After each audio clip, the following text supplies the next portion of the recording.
The shelves weren't full, but Mella could see where much of their stuff came from.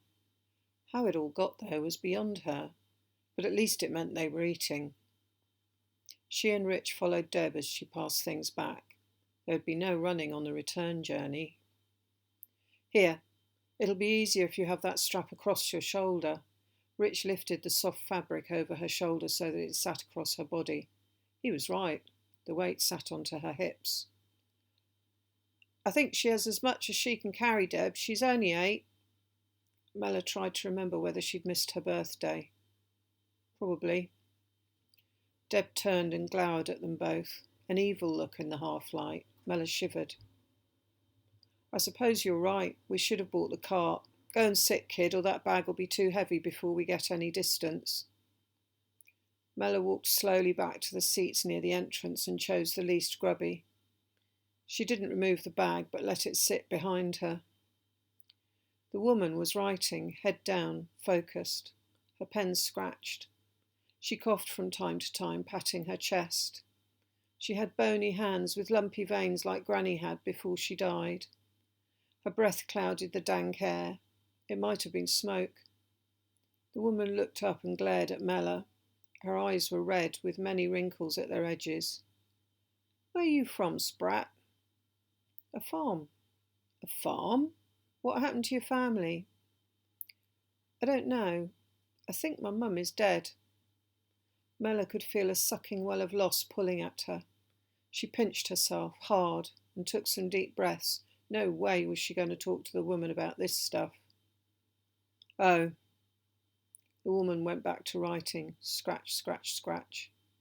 The thump of Deb's footsteps on the hard floor rescued her from any further interrogation. Time to go. She slapped a piece of paper in front of the smoky woman and slammed out of the door. The huge rucksack on her back made no difference to her, although it skimmed the doorframe as she went. Once outside, Mella inhaled deeply. The chill air made her cough. The dog had jumped up as they came out, tail wagging, and tucked in behind Deb as they exited. Deb turned and glared at Mella as the metal door banged shut, seeming not to care that Mella had to jump through fast to avoid it hitting her. They didn't run back, but Mella had never walked so fast, and the full bag banged on her back. Step, bang, step, bang, step, bang. She counted to start with, but after a while only had the energy to focus on each step. Her throat was starting to sting. She recognised the feeling, but couldn't remember what it meant. Her eyes were a bit hot too. Step, bang, step, bang. Ouch! She had tripped on a bit of rubble, nearly turned her ankle. Shh! You all right, Mel? Rich took her hand and kept hold. Not long now. At last they were in the street by the block, and through the fence, and then indoors. They emptied the bags onto the counter in the kitchen, tins, packets, a few jars. No wonder it had felt so heavy. Geez, Mel, your cheeks are so red. Rich touched her face. Deb, you better check this. Deb turned and looked Mella up and down, lips pursed. Oh, dang, get her to bed. Take this water. Are you only good at swallowing tablets, kid? The corridor felt endless as her aching limbs struggled to deliver her to her bunk. Put her on the bottom one, she'll never make it up the ladder. The last words Mella heard before collapsing. Mella had never been so hot, or cold, or shivery, or confused. More than once she heard her mother, a couple of times her dad, and now and again Chris and Bill kicking footballs that pounded the walls, shook the room, and made her head hurt. Another time ants crawled all over her, nipping and stinging. No, not stinging, hurting, a million needles jabbing her. Arms snaked round her, pulling up the covers. She tried to push them away, but her arms only twitched. She yelled when hands patted her. The voices she heard sometimes made sense, other times gibberish. We may have to send her away. No, shouted. Maybe she recognised this one. She's very ill. She needs good meds. Yeah, but who has those? We know who. Mumbling that disappeared. Then one day... Mel, can you hear me? Her hand shook her. It didn't hurt. Rich? Her mouth was sticking to itself, and opening her eyes was like lifting heavy stones. She squinted out, struggling to focus. Yeah, it's me. You've been so ill. You need to get better quick, though, or they'll send you away. Away? Yeah, I don't know where, but I'm just pretty sure you wouldn't come back. She sat up, or tried to. Her brain followed a few seconds behind. She wobbled and almost fell back onto the bed. Rich put a hand behind her as support while she took some breaths. Try this.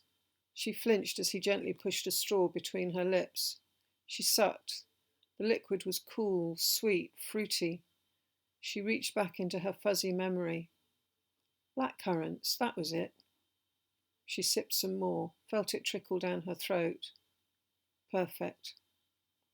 Steady, girl, don't want to make you puke. She pulled the straw away. Yay, smile. First time you've done that in a while. He leaned her back. There's an extra pillow so that you can get used to it being a bit upright.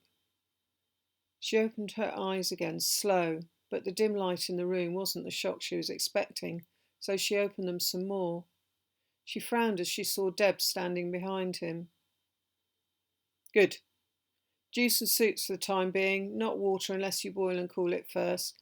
Let me know when she's more with it. Deb turned and left.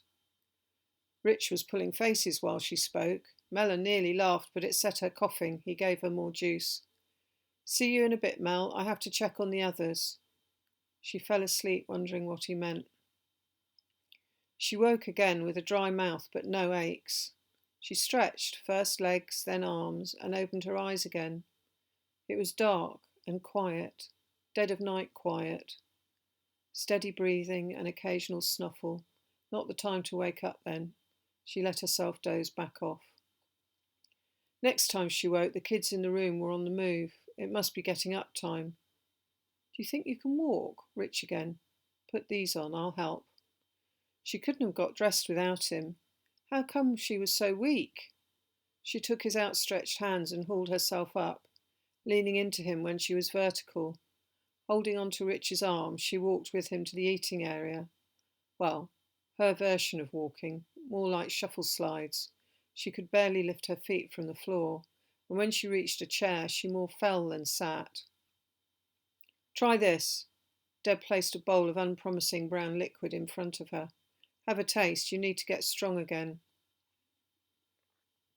She dipped a spoon in and raised it to her lips, taking a tiny sip. She had no idea what to expect, but the warm, slightly salty, vaguely familiar broth did taste good as it slid down her throat. She sipped some more, eyes shut, and kept going until the clank of the spoon on the bowl hinted that there may be none left. She opened her eyes. Rich and Debs were watching her. Both were smiling. Deb's smile was unsettling, being such a rare thing, but it suited her. You can have some more later. Not now. It'll make you puke. Again, Rich was in front of her, pulling faces. Deb clipped him on the back of the head, but was still smiling. Here, take these. Deb handed her a glass of water and some pills. Take her back to bed. She'll conk out in a bit. They shuffled back to the bunk room. Only then did Mella notice the silence and lack of kids. Where are they? Who? The kids. Oh, I forgot you missed it all. What? Loads got sick, Mella, the way you did. I think a couple died, though no one said. Then one day a bus came. Well, two, actually. They didn't know I saw. They came at night. They put the sick ones in one and the others in another. Then that was it. Just us left. Why didn't they take us? I don't know. They wouldn't talk about it. I think you nearly went, but they gave it some more time. That's why I told you, get better quick or you'll be bussed away too. What's so bad about the buses? People who go on them don't come back, and they seem to only want kids. Are any of the kids left here? About 5, I think, counting us. All the little ones have gone. Mella sank down onto the bed. The silence and stillness weighed heavy on her. Her eyes felt hot, and before long her cheeks were wet. Oh, Mella, they'll be okay. We couldn't have had so many here for too much longer anyway. Rich stroked her tears away with his fingers. Where did a boy like him learn to be so tender? Get some sleep, and when you wake up, more soup. How lucky are you? He kept on stroking, light and slow, but without tickling, and she drifted off, thinking of Patch, and how he would wake her in the mornings.